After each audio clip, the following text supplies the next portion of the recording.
જોહર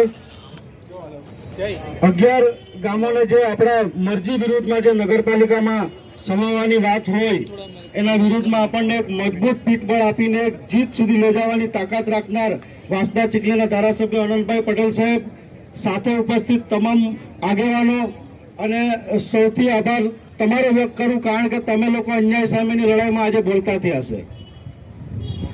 વધુ નથી કહેવું, પરંતુ મારે તમને બે જ વાત કરવી છે કે જળ જંગલ જમીન બચાવવાની વાત હોય, આ જળ જંગલ જમીન કોણ છે? આપણી માં છે ને, માં છે ને.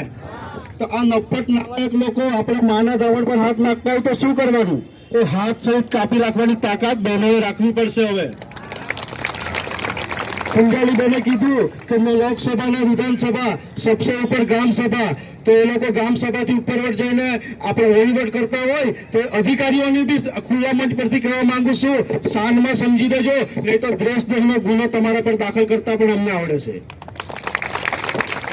અનંતભાઈ અને એમની ટીમ જેન્યુન કામ લઈને આવતું હોય, પાર્ટી ગયા તો અધિકારી ઓફિસમાંથી બહાર પણ નહીં નીકળ્યો, આપણી બહેનોએ બંગડી ફેંકી. એવા અધિકારીઓને કહેવા માંગીએ છે અમે જેન્યુન કામ લઈને આવીએ, શાંતિથી કરી દેવાનું, બાકી રોડ પર ઉતરતા આવડે છે. તમારા કેસ થઈ ગયા 1, 2, 3 ને 4, ખેરગામમાં 4 ખોટા ગુના દાખલ કરેલા, કેસો પેસોથી ગભરાતા નથી. આજે પણ તાકાતથી લડતા છે ને, આવતીકાલે બી લડીશું. આપણી રજૂઆત કરવા આપણે શાંતિપૂર્ણ રીતે જતા છે.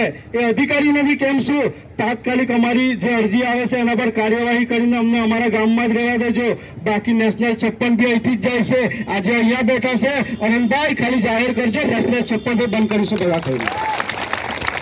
અન્યાય સામેની લડાઈ હશે, તમે બધા એકજૂથ થઈને લડજો, બાકી જીતીશું અને જીતીશું. જય આદિવાસી, જય.